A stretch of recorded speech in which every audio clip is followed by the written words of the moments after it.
दर्शकों नमस्कार। Hope all is good. दर्शकों, आज मैं बहुत दिनों के बाद वीडियो डाल रही हूँ। अक्सर मैं लाइव चली जाती हूँ तो इसलिए मेरा वीडियो मिस हो जाता है। बट आज मैंने सोचा कि कुछ दो शब्द मंगल के बारे में वीडियो पर डाल दिए जाएं, क्योंकि जब भी आप लाइव पर जाते हो तो अक्सर लोग पढ़ने में इतने इंटरेस्टेड नहीं होते। वो सिर्फ ज़्यादातर उनका इंटरेस्ट होता है कुंडली दिखाना। तो वहाँ तो मैं कुंडली देखने में व्यस्त हो जाती हूँ।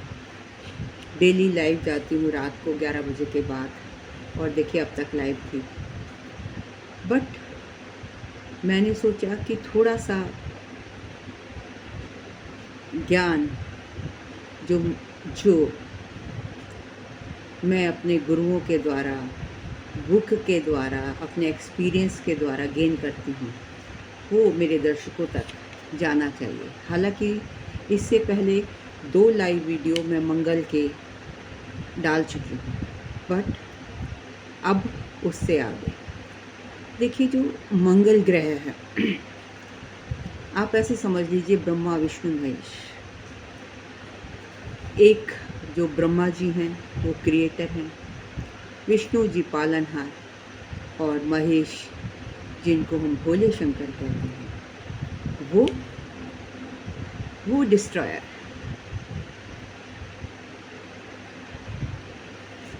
हमें लेने आते हैं। तो उसी तरीके से मंगल क्या है? मंगल हमारी एनर्जी है, मंगल हमारी ताकत है, मंगल हमारा बल है। Mars is 3 features Brahma Vishnu Mahesh की तरह। मतलब अगर सबसे पहले तो वो इस जगत में क्रिएशन का कारक बनता है। क्रिएट करता है। कैसे क्रिएट करता है? जब हम चाइल्ड बर्थ देखते हैं तो उसमें मार्स का स्ट्रांग होना बहुत ज़रूरी होता है चाइल्ड बर्थ के लिए, राइट? तो ये इस तरीके से क्रिएटर बन जाता है।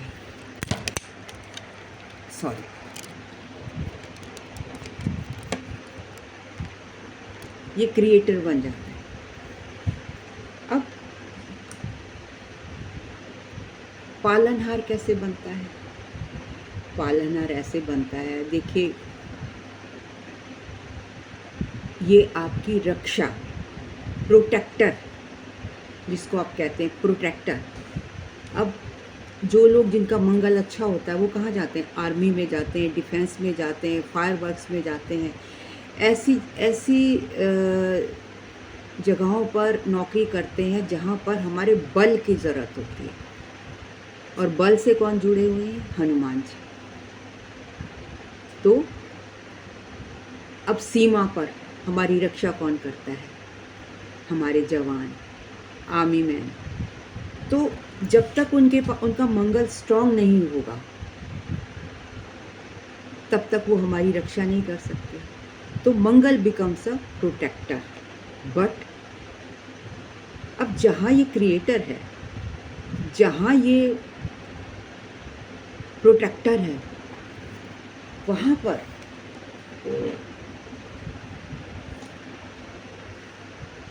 भोलेनाथ की तरह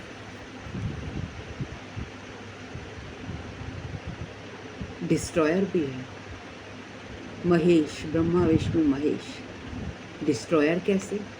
अभी आपने सुना होगा पहलगाम में टेररिस्ट अटैक, कितने हिंदुओं को मार दिया।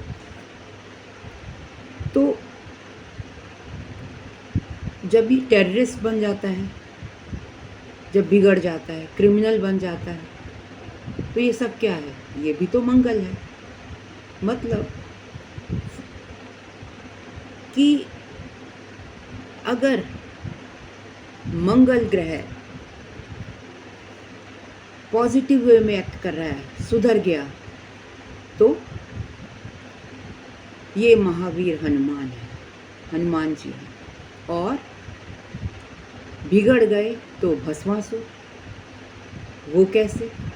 अभी कहानी तो आपने सुनी ही है कि जो दानव लोग हैं, they have more power than देवतास।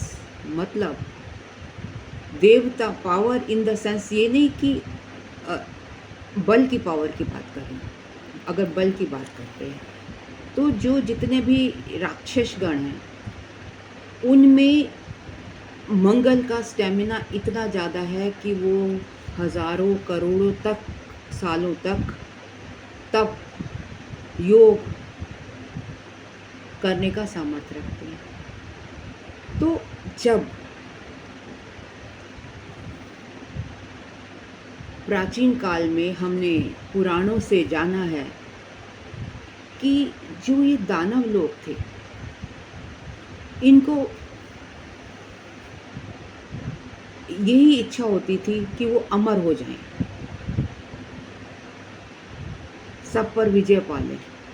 और जो देवतागण थे, देव, देव का मतलब भी देना, वो सबको देते हैं, बट उनका जो तत्व होता है सात्विक होता है। वो लड़ाई झगड़े में बिलीव नहीं करते हैं, कोमल होते हैं, बहुत मतलब तपस्या तो कर सकते हैं, लेकिन इन कंपैरिजन टू दानव वो कम समय तक तपस्या कर सकते हैं अगर कंपेयर किया जाए। तो ऐसा ही एक भस्मासुर नाम का दानव था जिसने हजारों साल करोड़ों साल तपस्या करके शिव जी को खुश कर लिया और उनसे वर मांगा कि मैं जिसके सर पर भी हाथ रखूं वो भस्म हो जाए और मुझे कोई मार ना पाए। अब आपको पता है भोलेनाथ भोले ही हैं। उन्होंने वर दे दिया बिना सोचे समझे, कभी भी सोचते नहीं हैं, हमेशा यूं ही वर दे देते हैं, दे दिया। अब देखिए जो दानव है कितने चालाक होते हैं। जब भस्मासुर को ये वर मिल गया तो उसने सोचा क्यों ना इसको देखा जाए, इसको प्रैक्टिकल करके देखा जाए, कहीं ऐसा तो नहीं कि भोलेनाथ ने मुझे बेवकूफ़ बना दिया हो। तो सबसे पहले वो भोलेनाथ की तरफ ही लपका कि मैं टेस्ट करके देखता हूँ। देखिए जिसने आपको बनाया उसी को नष्ट करने के ऊपर आ जाते हैं। ऐसे होते हैं राक्षस, ऐसे होते हैं दानव। इसीलिए उनका नाम दानव पड़ा, राक्षस पड़ा। और वो डिफरेंट होते हैं देवताओं से इसी गुण के कारण। उनमें तामसिक गुण ज़्यादा होता है। तो जब वो भोलेनाथ की तरफ दौड़े तो सारे देवता लोग परेशान हो गए कि अब तो अनर्थ हो जाएगा। अगर इसने शिव जी के ऊपर हाथ रख दिया सिर पर, और शिव जी तो भागेंगे भी नहीं, मैदान छोड़कर नहीं भागेंगे, तो बड़ा अनर्थ हो जाएगा।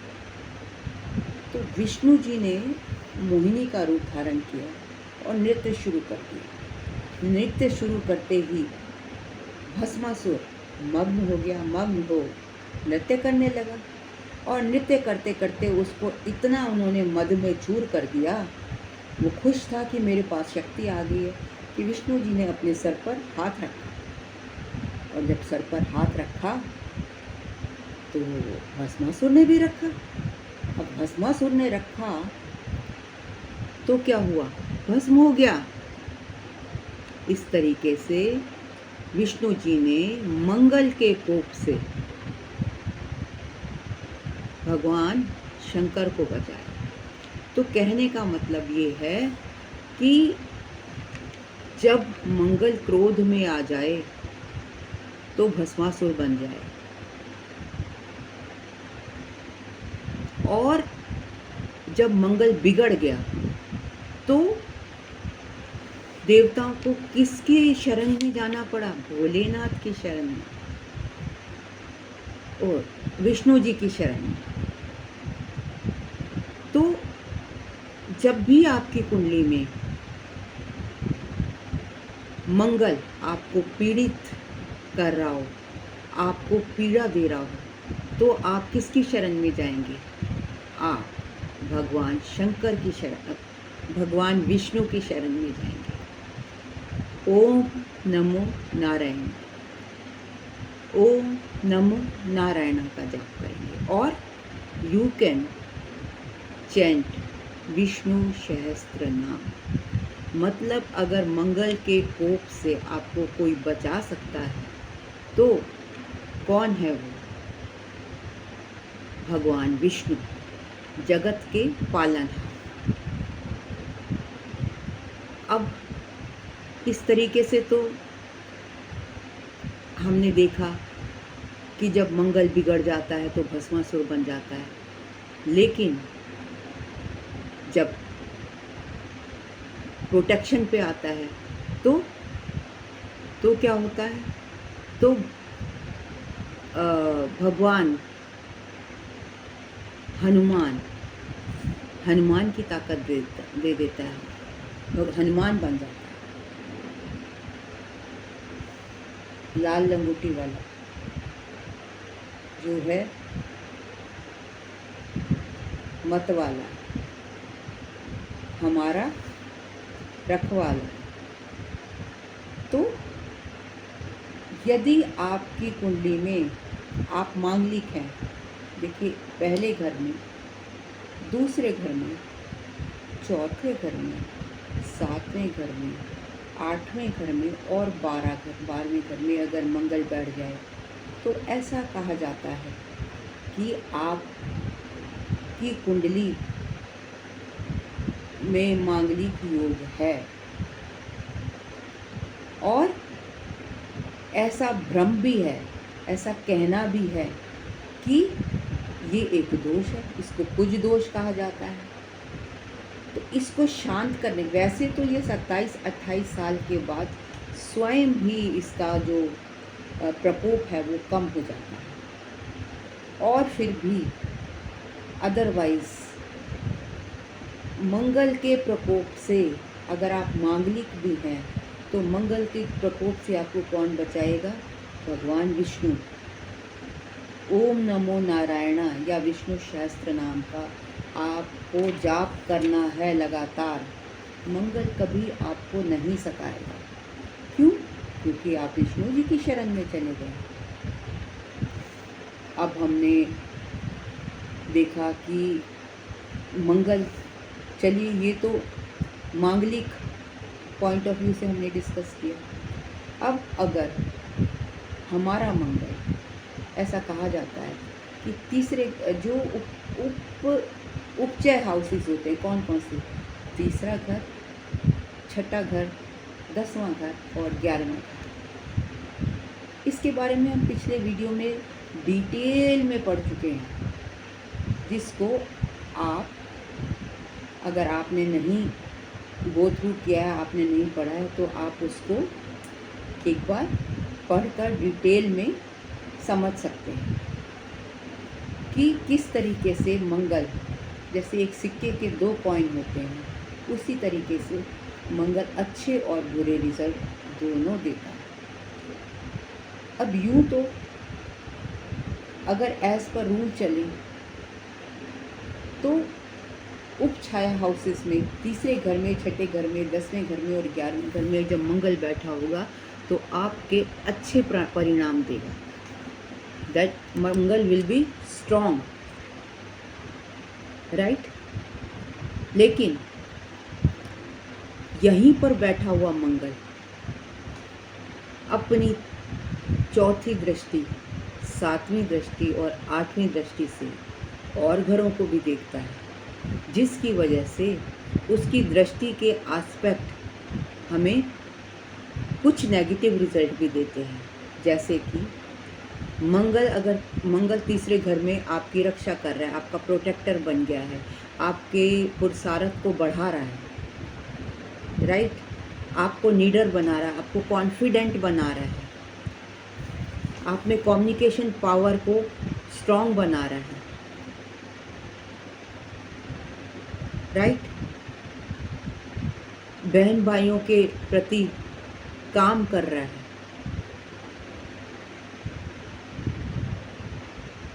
जितने भी कारक तत्व तीसरे घर के हैं उन सब के लिए अच्छा है। बट यहाँ से 7वीं दृष्टि 9वें घर पर पड़ रही है, तो यहाँ बैठा मंगल अब जिस तरीके से हमने संज्ञा दी थी भस्मासुर और हनुमान की, उस तरीके से कुछ नेगेटिव इफेक्ट ये 9th हाउस के भी देता है। क्या? 9th हाउस हमारे पिता का है, हमारे गुरु का है, हमारे रिलीजन का है।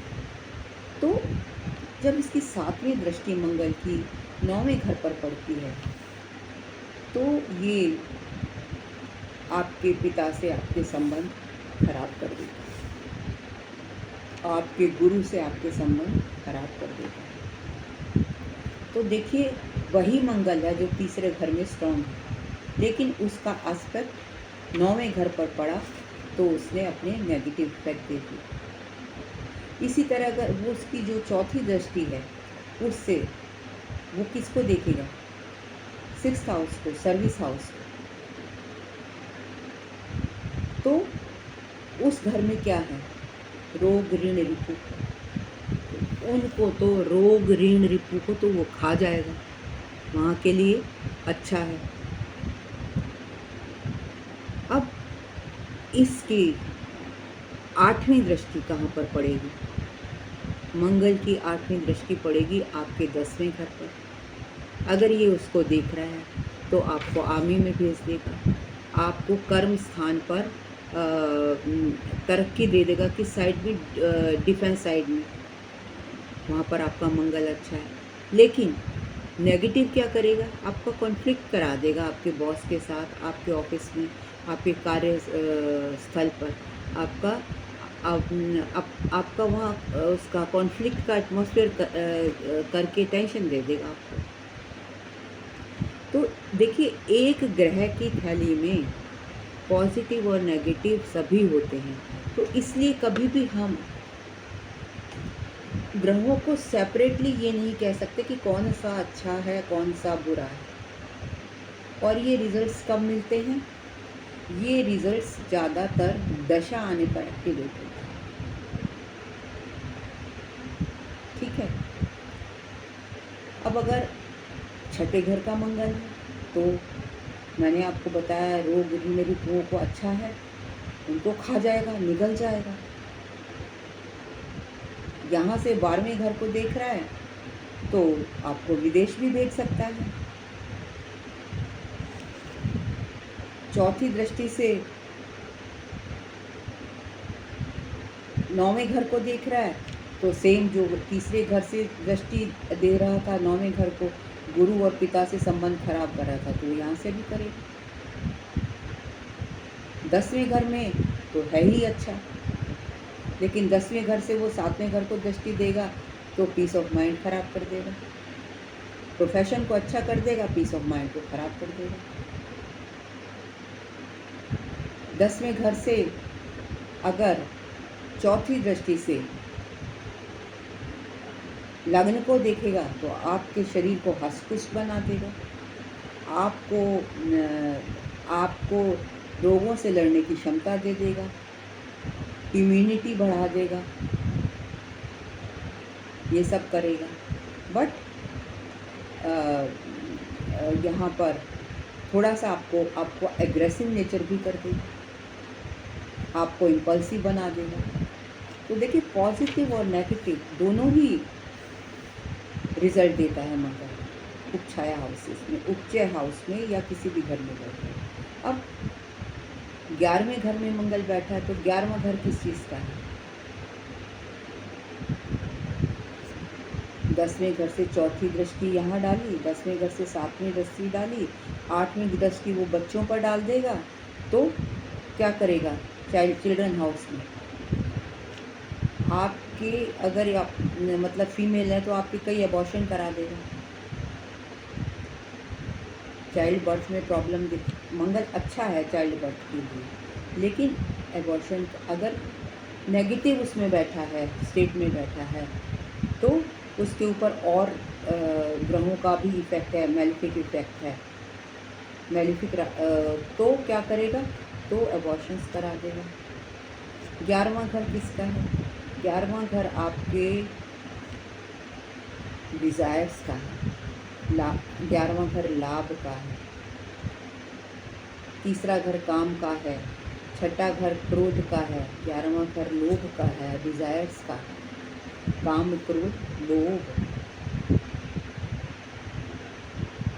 तो 11वें घर आपके 10वें घर में मंगल बैठा होगा तो सोशल स्टेटस का भी आपका स्टेटस अच्छा कर देगा। स्टेटस वैसे 7th हाउस देता है और 10वें घर से हम प्रोफेशन देखते हैं कि कैसा होगा। अब 11वां घर फ्रेंड सर्कल का भी है, समाज का भी है, नेटवर्किंग का है। तो जब 11वें घर में मंगल आ जाएगा तो क्या करेगा? इन सबको में आप फ्रेंड से रिलेशन ख़राब कर देगा, नेटवर्किंग अच्छी कर देगा। वहाँ पर बैठकर आपको लाभ दे देगा, पैसा बढ़ा देगा, आपके लोगों से आपको जो अगर वो डिपेंड करता है कौन सी राशि में बैठा है, अगर मरकरी के साथ बैठा है या मरकरी की राशि में बैठा है तो आपकी स्पीच में फोर्स दे देगा, ठीक है। और एस्पेक्ट पे डिपेंड करता है कि कौन सा ग्रह देख रहा है। 5वें घर को देखेगा 11वें घर से तो वही एबॉर्शंस का कारक हो जाएगा। तो इसी तरीके से 3, 6, 10, 11 में मंगल को अच्छा कहा जाता है, लेकिन उसके एस्पेक्ट से वो कुछ घरों में नेगेटिव इफ़ेक्ट भी देता है, जो कि मैंने आपको अभी बताया। ऐसे ही हर ग्रह के साथ होता है। उपक्षय का मतलब है समय के साथ ग्रोथ होना। मंगल जब 3, 6, 10, 11 में बैठेगा तो समय के साथ क्या करेगा? ग्रोथ देगा, आपको तरक्की देगा। अब अगर मंगल चौथे घर में बैठ जाए तो क्या करेगा? शांति का घर है, पीस ऑफ माइंड का घर है, आपकी पीस ऑफ माइंड को ख़राब कर देगा, आपकी बेसिक एजुकेशन को भी ख़राब कर सकता है। घर में मतलब घर का एनवायरनमेंट थोड़ा टेंस हो जाएगा अगर मंगल अच्छा नहीं बैठा। चौथे और 5वें घर का मंगल अच्छा नहीं होता बेसिकली। 5वें घर किसका है? एजुकेशन का है, लर्निंग का है, और इसका है मंत्र सिद्धि का है, क्रिएटिविटी का है, और चिल्ड्रन का है। तो ये यहाँ पर बैठकर उनके अच्छे रिजल्ट्स नहीं देता। चौथे और 5वें घर में it does not give good results. छठे में ये अच्छे देता है। 7वां घर किसका है? 7वां घर आपका मतलब लोगों से इंटरेक्शन का है, आपके पार्टनर का है, आपके बिजनेस का है। तो ये देखिए, जो मंगल यहाँ पर बैठकर एक प्रोटेक्टर का काम भी करता है। मांगलिक तो हम कहते हैं कि बंदा मांगलिक है, लेकिन वो कुछ समय तक का होता है, उसकी रेमेडीज़ भी हो जाती हैं और 27-28 साल के बाद उसका जो प्रकोप है कम हो जाता है। मांगलिक का हम किसी और दिन डिस्कस करेंगे, बट ये मांगलिक इतना भयानक वो नहीं है। ये आपको और आपके परिवार को प्रोटेक्ट करता है। मान लीजिए कभी कोई आपत्ति आ गई आपके पार्टनर के ऊपर और या किसी ने उसको कुछ कह दिया, तो ये लड़ मरेगा जो आपका पार्टनर है, आपको प्रोटेक्ट करेगा। मतलब इंसान, भगवान ने ऐसा नेचर दिया है पति पत्नी का, जनरली एक एग्रेसिव होता है तो एक पैसिव होता है। तो एक तो बोल ही नहीं पाता तो दूसरा पार्टनर उसको प्रोटेक्ट करता है। तो it also act as a protector their business. ये आपके मटेरियल मंगल सातवें घर में, देखिए मटेरियलिस्टिक लेवल पर तो आपको अच्छे लाभ देगा, लेकिन जो आपका मैरिटल पीस है उसको बिगाड़ सकता है। पर्सनल लेवल पर इतना अच्छा बिहेव नहीं करता। और जब स्पेशली कब नहीं करता, जब मंगल की दशा आती है। तो इसकी रेमेडी क्या है? इसकी रेमेडी यही है कि जब मंगल बिगड़ जाए तो आप विष्णु जी की शरण में चले जाओ। ओम नमो शिवाय, ओम नमो नारायणा, विष्णु सहस्त्र नाम का रेगुलर पाठ करें। दशा आने पर ज़्यादा एक्टिव हो जाएगा। उस वक़्त अपनी ज़बान को कंट्रोल में रखें तो आपको ये रेमेडी है, आपकी लड़ाई नहीं होगी, ये मंगल पैसिव हो जाएगा। सिर्फ आपको क्या करना है, जाप करना है ओम नमो नारायण का। और मैं तो कहती हूँ जिनके भी जो भी मांगलिक लोग हैं वो हमेशा विष्णु सहस्त्र नाम और ओम नमो नारायण का पाठ करते ही रहें। हनुमान चालीसा तो सबको पता ही है, लोग करते ही होंगे, लेकिन ये एक और बहुत ही इफ़ेक्टिव रेमेडी है। इसलिए मंगल मांगलिक लोगों को डरने की ज़रूरत नहीं है। ये मेरा एक छोटा सा टिप ले लीजिए तो आपकी ज़िंदगी खुशहाल हो जाएगी, राइट। अब मंगल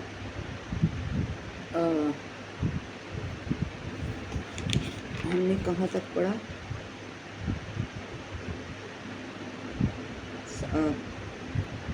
शत्रुओं का हो गया है, 11th का है, दिस इज 6th का पढ़ लिया हमने, 11th का पढ़ लिया।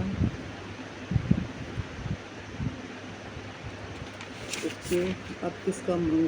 7th का हो गया, 10th का भी हो गया, वाद विवाद 11th का भी हो गया और 7th हाउस का भी हो गया। देन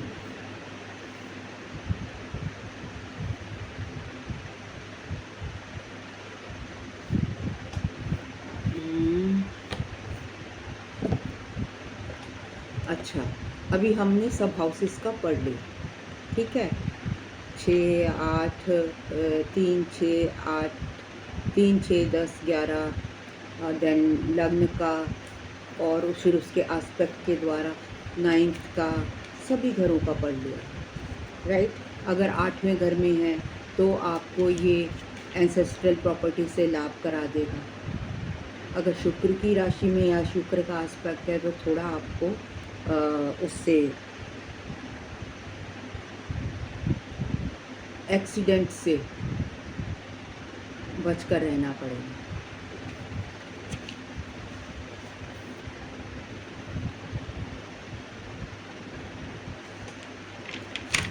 अच्छा,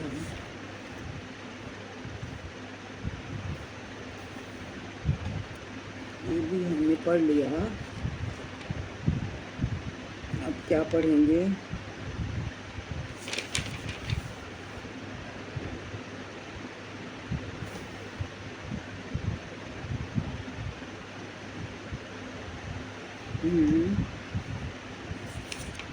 फोर्थ का भी। अच्छा, चलिए अब आगे हम पढ़ते हैं। अगर मंगल के साथ देखिए मंगल की एनर्जी कैसी है। मंगल की एनर्जी बहुत हॉट है, गरम। मंगल जो है गरम प्लैनेट है और मंगल का क्या क्रिएट करता है? चैलेंजेस देता है हमारी लाइफ में। तो मान लीजिए मंगल के साथ किसी की कुंडली में राहु आ जाए, और राहु क्या करता होता है? विस्फोटक होता है। और जिसके साथ बैठता है उसकी अपनी कोई राशि नहीं है, वो जिसके साथ बैठता है। मार्स कॉन्फ्लिक्ट और चैलेंजेस का कारक है, तो राहु विस्फोट का कारक है, बढ़ाने का कारक है। और जिसके साथ बैठता है वो वैसे ही रिजल्ट देता है। तो अगर मंगल राहु के साथ बैठ गया किसी की कुंडली में, अभी तक तो हम मंगल के बारे में पढ़ रहे थे, अब मंगल का संबंध अगर राहु से बन जाता है तो तो क्या होगा, तो हमारी लाइफ में चैलेंजेस आएंगे, चैलेंजेस देगा, राइट। अब मान लो, देखिए दो तरह के हमारे कैरेक्टर्स होते हैं। एक ही व्यक्ति मतलब दो तरीके से बिहेव करता है। कैसे? अब जैसे एक होता है कॉमन रोल, एक होता है डिस्टिंक्टिव रोल। कॉमन रोल तो ऐसे, जैसे मैं हूँ, मैं किसी की पत्नी हूँ, ठीक है, ये तो कॉमन हो गया। अब डिस्टिंक्टिव क्या हो गया कि मैं किसी की बेटी भी हूँ, मैं किसी की बहू भी हूँ, किसी की बहन भी हूँ। तो इस तरीके से ये डिस्टिंक्टिव रोल हो गया। एक होता है कॉमन रोल और एक डिस्टिंक्टिव रोल होता है। तो इसी तरीके से मान लीजिए कि सैजिटेरियस लग्न की कुंडली, राइट, उसके चौथे घर में मंगल, अब हम कहते हैं चौथे घर में मंगल अच्छा नहीं, उसके साथ राहु और बैठ गया, तो एनर्जी कैसी हो गई, आग में घी डालने जैसी। मतलब वो मंगल चौथे घर में बैठ के हमारा मेंटल पीस हर लेता है, और राहु भी ऐसे में वहाँ बैठ जाए तो क्या करेगा, तो व्यक्ति को गुस्सा 10% से 100% बढ़ा देगा। उसको अपने गुस्से पर कंट्रोल, काबू नहीं रहेगा। क्यों? क्योंकि राहु जैसे समझ लीजिए आग है, उसमें हम जब आहुति डालते हैं, घी डालते हैं, तो वो कितनी उसकी लपटें उठती हैं, बढ़ जाता है, तो वो उस अग्नि को कई गुना बढ़ा देता है। आप ऐसे समझिए। तो राहु, मंगल राहु वो अगर चौथे घर में आ गया तो ये आपका गुस्सा बढ़ा देगा, आपको छटपटाहट होगी कि मैं क्या करूं, मैं अपने परिवार में वो मतलब इतना बेचैन रहेगा, सबसे लड़ेगा, और आप लोग समझ नहीं पाओगे कि ये क्यों हो रहा है। एग्रेशन, एग्रेसिवली बिहेव करेगा, हाथ भी उठा सकता है अगर राहु के साथ आ गया मंगल। तो this is not good here. जब चौथे घर में है मंगल, जब राहु के साथ आता है तो उसके इन सब उसके जो कारक तत्व हैं परिवार में बैठकर ये उसको बहुत ज़्यादा उसकी जो इंटेंसिटी है गुस्से की, छटपटाहट की, एग्रेशन की, उसको बढ़ा देगा। अब मंगल पांचवें घर में आ जाए और उसके साथ में राहु आ जाए तो क्या होगा। वैसे भी पांचवें घर का मंगल अच्छा नहीं है, तो आपके कहते हैं ना, जब इंसान का बुरा समय आता है तो उसकी बुद्धि पहले हर लेता है भगवान, विपरीत बुद्धि, अपने ऊपर कुछ नहीं लेता है।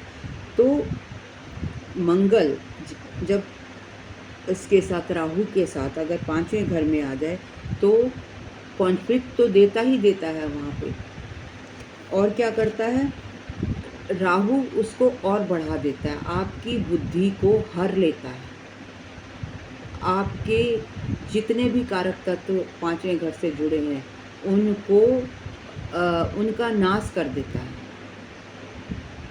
So Mars Rahu in 4 and Mars Rahu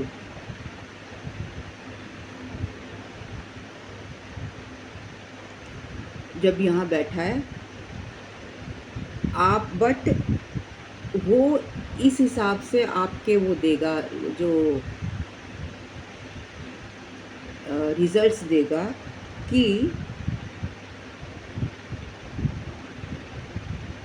आपके लगन, आपका लगन के अनुसार देगा कि वो आपका लग्न का प्लैनेट शुभ है, लग्न में कोई शुभ प्लैनेट बैठा है, या लग्ना लॉर्ड शुभ है या अशुभ है, उसके अनुसार ये रिजल्ट्स देगा। शुभता शुभ और अशुभ प्लैनेट्स के हिसाब से। मतलब कि मार्स राहु अगर चौथे या पाँचवें घर में बैठा है तो वह अब आपके लगन के अनुसार शुभ या अशुभ हो सकता है। बट अगर शुभ या अशुभ लगन की, अगर लगन का लॉर्ड शुभ है तो अच्छा हो सकता है, अशुभ है तो और भी अशुभता बढ़ सकती है। बट आग की प्रवृत्ति तो आग ही रहेगी। इसीलिए मैंने आपको बताया था डिस्टिंक्टिव रोल और कॉमन रोल। मतलब कॉमन रोल तो उसका ये ही है ना कि प्रवृत्ति क्या है उसकी, आग की प्रवृत्ति है, उसको बढ़ाना, गुस्से को बढ़ाना, चीज़ों को नष्ट करना। मेन प्रवृत्ति तो ये है ना, चाहे कितने भी आप उसको प्यार से समझा लो, लेकिन जो गुस्से वाला व्यक्ति है उसमें गुस्सा तो बेसिक नेचर तो उसका रहेगा ही रहेगा। That is common role. और distinctive role is according to the लग्नास प्लैनेट कि वो शुभ है उसमें या अशुभ है, आपका लग्न शुभ है या अशुभ है। अगर सैजिटेरियस जो मैंने लग्न बताया ये शुभ है, यहाँ पर अगर पाँचवें घर में मंगल बैठा है तो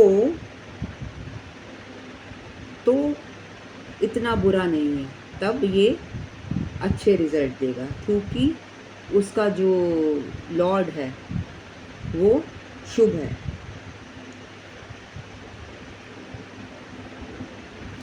अब 4th हाउस में ये आग बरसाएगा।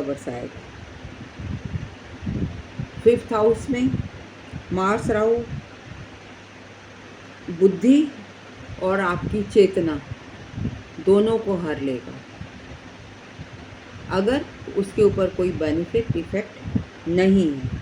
मतलब आपके मन में 24 घंटे अशांति रहेगी।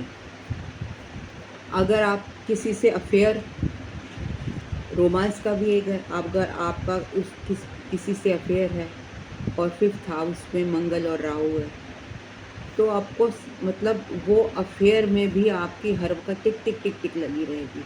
आप अशांत, आपके बॉयफ्रेंड गर्लफ्रेंड की आपस में झगड़ा ही रहेगा, आप दोनों लड़ते रहेंगे। आपको ढंग से पाँचवें घर में लर्निंग नहीं करने देगा। मैंने कहा ना उसके जो कारक तत्व है उनको हर लेगा। तो ओम नमो नारायण या विष्णु सहस्त्रनाम इसकी शरण में जाना है। अब अग्नि, राहु की अग्नि और मंगल की अग्नि, वो ऐसी अग्नि है जो कहते हैं कि ना तो मैं खुद चैन से बैठूंगा ना तुम्हें चैन से बैठने दूंगा, मैं खुद भी बर्बाद होऊंगा और तुम्हें भी बर्बाद करूंगा। अपना तो नाश करूंगा लेकिन साथ में तेरा नाश भी करूंगा। मतलब अपनी फैमिली को भी नुकसान देता है, खुद तो परेशान होता है, खुद तो गुस्सा आता है, लेकिन अगर हमारे परिवार में किसी को गुस्सा आ रहा हो, एनवायरनमेंट टेंशन की हो तो क्या होगा?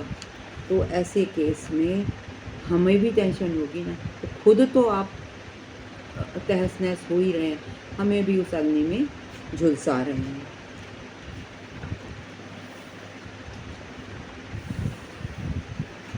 अब तीसरे, छठे, 10वें, 11वें में मंगल है तो वो इस अग्नि को झेल लेगा। हाइपर एक्टिव है ना, अगर मंगल है या मंगल राहु के साथ में है तो इन घरों में तो फिर भी वो उसकी अग्नि को झेल लेता है। बाकी चौथे, पाँचवें में बहुत एग्रेसिव हो जाता है। अगर 12वें घर में मंगल और राहु बैठ जाए, अग्नि और बढ़ गई, बेड प्लेजर का घर है, मैरिटल लाइफ है आपकी, तो वहाँ पर उसको मैरिटल लाइफ को, ब्लड प्रेशर को ख़राब कर देगा, वहाँ पर अग्नि फैला देगा, अग्नि का वातावरण उसको ख़राब कर देगा। 7वें घर में होगी मंगल राहु तो आपके तब भी मैरिड लाइफ को ख़राब करेगा। इन सभी केसेस में आपको नारायण की शरण में जाना एडवाइस किया जाता है। आपका अगर 12वें घर में बैठा है, वो व्यय का घर भी है, तो गलत चीज़ों पे पैसा आपका खर्च करवा देगा मंगल राहु। मतलब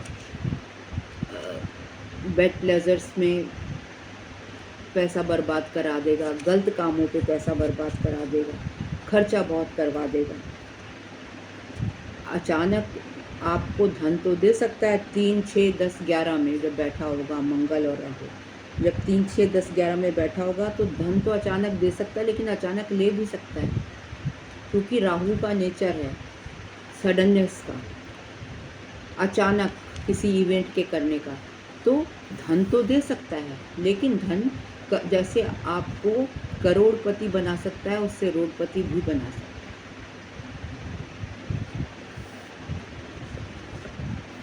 अगर मंगल और राहु 8वें घर में बैठा है तो आपके पैसे को डुबो देगा, और कोई नहीं डुबोएगा। आप अपनी गलती के कारण ही अपने पैसे का सत्यानाश कर लेंगे। बोलेंगे अगर 8वें घर में बैठा है कि मैं ना इन्वेस्टमेंट में सारा पैसा लगा दूँ,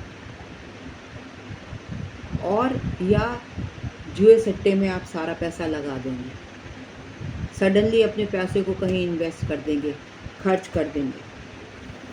तो मतलब मैं 1,000 नहीं, मैं 1 लाख लगाऊंगा, मैं 10,000 नहीं 10 लाख लगाऊंगा, इस तरीके से। तो और फिर आपको एंग्जाइटी हो जाएगी। मंगल राहु एंग्जाइटी भी देता है। जब एंग्जाइटी हो जाएगी और आप में पेशेंस तो है नहीं, मंगल में पेशेंस नहीं, इम्पल्सिव है, तो यहाँ पर आपको कौन बचाएगा? यहाँ पर भी आपको ओम नमो नारायण इसका जाप, विष्णु सहस्त्रनाम का जाप, ये आपको बचाएगा।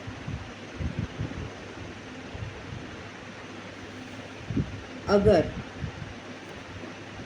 आपके 8वें घर में या कहीं भी राहु बैठा है तो रेमेडी क्या है? यू शुड हैव पेशेंस, जल्दबाजी नहीं करनी चाहिए, नहीं तो आपको एंग्जाइटी बढ़ जाएगी। आप अपनी एंग्जाइटी को कम रखो, कंट्रोल में रखो। किसी काम के लिए एकदम से जल्दबाजी मत करो। और आप अब कैसे लोगों की कंपनी में रहो? आपको धैर्य कब आएगा? जब आप धैर्यवान लोगों की कंपनी में रहेंगे, अच्छे लोगों की, जो लोग आपको अच्छी सलाह दें, ऐसे लोगों का संग करो, ऐसे लोगों की संगत में रहो।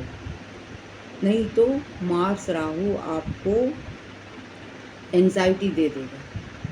और अगर कहीं आप सैर सपाटे को जा रहे हैं, घूमने जा रहे हैं, तीर्थ यात्रा पर जा रहे हैं, आपने कोई प्रोग्राम बना लिया है, तो पहले भैया ये चेक कर लो मंगल राहु वाला व्यक्ति आपके साथ ना हो। आपके उसके साथ यात्रा मत करो, क्योंकि वो खुद तो जल्दबाजी करेगा ही करेगा, खुद तो परेशान होगा ही होगा, आपका टूर भी बर्बाद कर देगा। सो ऐसे व्यक्ति का साथ ना करो। मंगल राहु का मतलब एक उच्च की अग्नि है, अग्नि है बेसिकली। अगर ये भड़क गया तो समझो उच्च की अग्नि हो गई। और अगर ये उच्च का है मंगल तो अग्नि भड़क गई, और अगर मंगल नीच का है तो सौम्य हो गई अग्नि। अगर दूसरी रेमेडी ये है, मंगल क्या है? अग्नि। अग्नि किससे शांत होती है? बुझाते किससे? पानी से। तो इसकी एक रेमेडी ये भी हो सकती है कि जब आप परेशान हो, आपको एंग्जाइटी हो, तो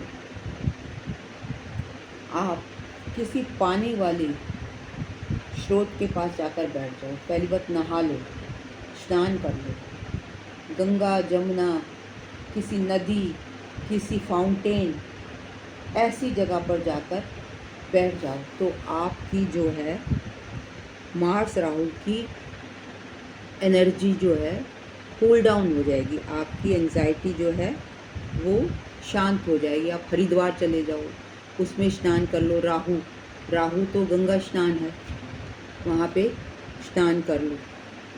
तो इस तरीके से अगर आपके पत्नी के 7वें घर में संबंध खराब कर रहा है, 12वें घर में बेड प्लेजर्स को बर्बाद कर रहा है मार्स राहु, और एंजाइटी दे रहा है, चौथे घर में दे रहा है, 7वें घर में दे रहा है, तो अपने पत्नी को कहीं घुमाने ले जाओ, ऐसे स्थान पर जहाँ पर पानी हो, तीर्थ स्थान भी हो, पानी भी हो, राइट, हरिद्वार जैसे हो गया। और इसी तरीके से आपके जो परिवार में भी पानी वाली जगह पर आप घूमने, जो जहाँ पे पानी का स्रोत हो, वहाँ पर आप लोग सब मिलकर घूमने चले जाएं। तो इसी के साथ मैं कंक्लूड करती हूँ कि अगर आपको मंगल पीड़ा दे रहा है तो आप विष्णु जी की शरण में चले जाइए। ओम नमो नारायण आपको शक्ति दे। किसी ठंडे स्थान पर घूमने चले जाइए, स्नान कर लीजिए। गंगा, जमुना, त्रिवेणी, सरस्वती, एक तो आप राहु क्या है? गंगा स्नान है, तीर्थ यात्रा है, तो तीर्थ यात्रा पर चले जाइए। ऐसी तीर्थ यात्रा पर जिसके आसपास पानी हो, राइट। तो ये था मंगल राहु, हनुमान जी और भस्मासुर। अब आगे मंगल के साथ शुक्र आ जाए तो क्या जनरली इस कॉम्बिनेशन को भी लोग बुरा ही कहते हैं। कोई कह देता है मल्टीपल अफेयर्स, कोई कह देता है कि मतलब बुरे तरीके से धन कमाओगे आप, और एग्रेशन तो दिखाता ही है मंगल। लेकिन क्या कभी आपने सोचा है कि मंगल और शुक्र, मैं मंगल शुक्र की बात कर रही हूँ, अगर मैंने राहु बोल दिया हो अभी तो कृपया माफ करें। मंगल और शुक्र आपको अव्वल दर्जे का ब्रह्मचर्य भी दे सकता है, पर कैसे, जानने के लिए जुड़े रहे एस्ट्रो क्राउन एसेट्स पर स्नेह कपूर के साथ। और इसी के साथ मैं अपनी जिव्या को विराम देती हूँ। आप लोगों का धन्यवाद करती हूँ for supporting me as usual always. और आप लोगों के इतने मोटिवेशन की वजह से, इतने साथ की वजह से, आप लोगों की ब्लेसिंग की वजह से I am able to grow my channel. तो एक बार फिर से धन्यवाद इतने ध्यान से, इतने आराम से मेरी बातों को सुनने के लिए। और अगर आप पर्सनल कंसल्टेशन लेना चाहते हैं तो मेरे चैनल पर स्नेह कपूर 1812@gmail.com पर पर्सनल कंसल्टेशन भी ले सकते हैं। तो आज के लिए इतना ही। Kindly like, comment, share and subscribe and also come for the personal consultation. Thank you very much for listening me so patiently.